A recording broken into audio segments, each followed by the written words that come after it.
안녕하십니까. 2024년 상반기 유비 부문에 최종 합격한 정승화 대리입니다. 2024년 유비 상반기 지역인재 부문에 최종 합격하게 된 오수연 대리입니다.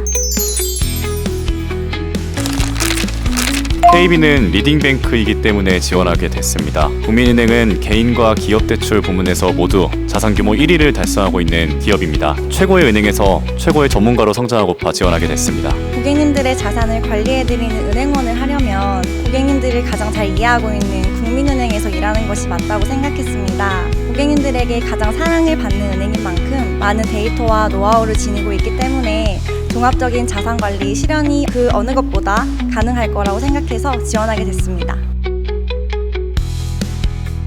무엇보다 나만의 자소서가 있어야 된다고 생각합니다. 제가 가지고 있던 가장 흥미로운 경험이었던 방송 출연 경험을 자소서에 다 녹여냈는데요. 이처럼 자소서는 결국에는 사람이 보는 것이기 때문에 무엇보다 재밌어야 된다고 생각합니다. 그렇기 때문에 내가 가진 경험들 중에서 재밌는 경험들 또 흥미로운 경험들을 간추리고 정리하다 보면은 좋은 자소서를 완성시킬 수 있을 거라 믿습니다. 경험 정리가 가장 중요하다고 생각합니다. 자신이 해왔던 것들을 날 것 그대로 나열해보고 그 경험들을 왜 했는지 그리고 어떻게 했는지 또 느낀 점은 무엇인지 쭉 나열해본다면 본인의 캐릭터에 알맞는 차별화된 자소서를 작성할 수 있을 것이라고 생각합니다.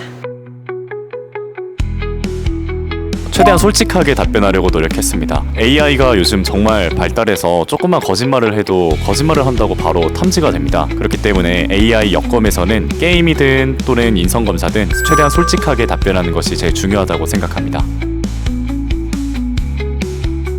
NCS는 무엇보다 시간 싸움이라고 생각합니다. 어떻게 시간을 효율적으로 관리하느냐에 따라서 합격의 당락이 결정되는 시험이라고 생각하기 때문에 아는 것과 모르는 것을 반드시 구분할 줄 알아야 된다고 생각합니다. 저는 경제를 평소에 되게 좋아했기 때문에 경제 문제를 먼저 풀었고 반면에 상대적으로 자신이 없었던 추리 논증 문제는 뒤로 밀어서 합격권에 들어갈 수 있었던 것 같습니다.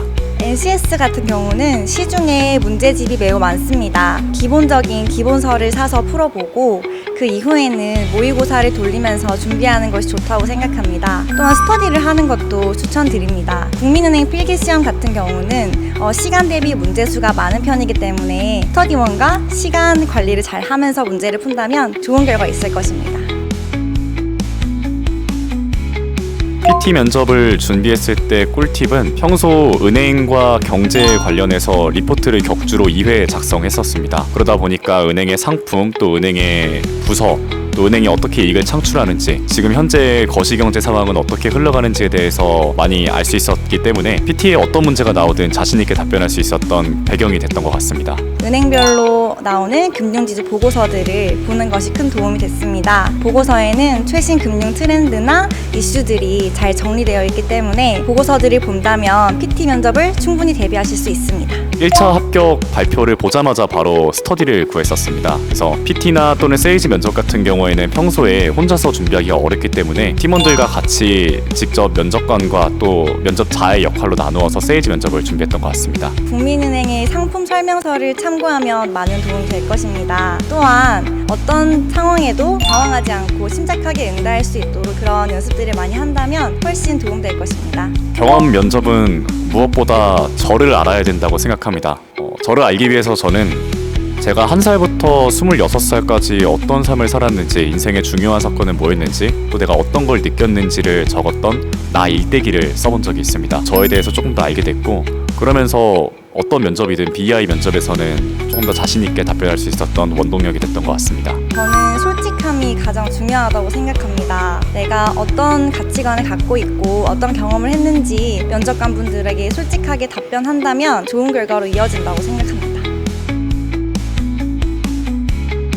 1차 면접이 은행원의 역량을 가지고 있는지를 평가하는 시험이었다면 최종 면접은 국민은행과 내가 얼마나 핏이 잘 맞는지를 보는 시험이라고 생각합니다. 그렇기 때문에 저는 국민은행이 요구하는 고객 중심적인 사고로 제가 가진 경험들을 정리하고 국민은행의 영업맨이 되기 위해서 제가 어떤 영업 역량을 발휘할 수 있는지를 정리한 경험들을 열심히 준비했던 것 같습니다. 저는 임원 면접을 솔직함, 자신감, 겸손에 초점을 맞춰서 준비했던 것 같습니다. 제가 가진 가치관과 국민은행의 핵심 가치를 연결지어서 내가 이 회사의 핏이 맞다는 것을 좀 표현을 자신감 있게 하려고 했었고, 하지만 아무리 열심히 준비했다고 한들 신입 회원이기 때문에 겸손한 마음과 감사한 마음을 가지고 열심히 준비했던 것 같습니다.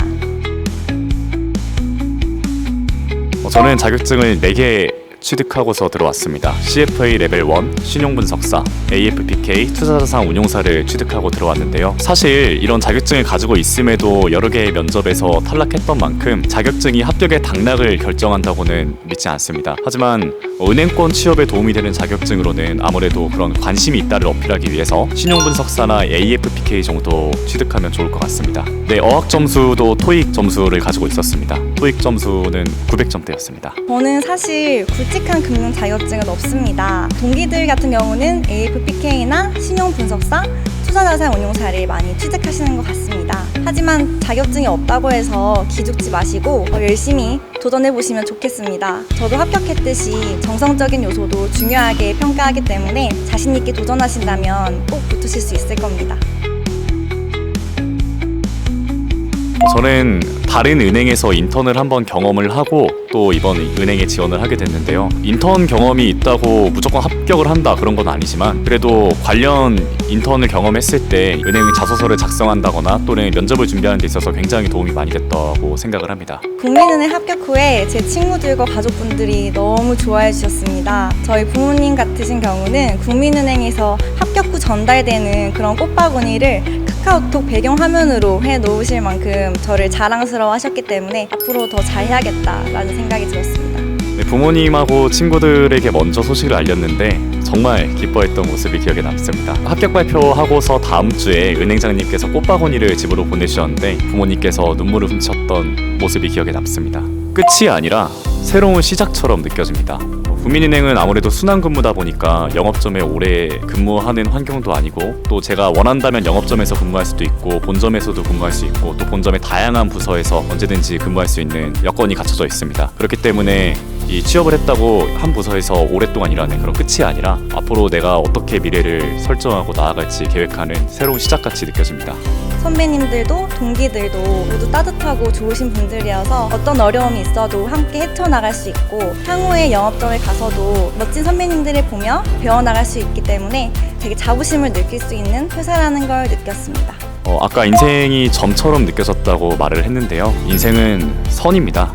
살아가면서 어떤 점들이 나한테 크게 다가오기도 하지만 결국에 인생은 그런 점들이 모여서 선으로 형성이 되는 거니까요. 뭔가 아쉬웠던 점들, 후회됐던 점들에 대해서 크게 연연하지 않고 내가 앞으로 가야 될 일만 앞으로 바라본다면 꼭 국민은행에 취업할 수 있을 거라고 믿습니다. 파이팅입니다.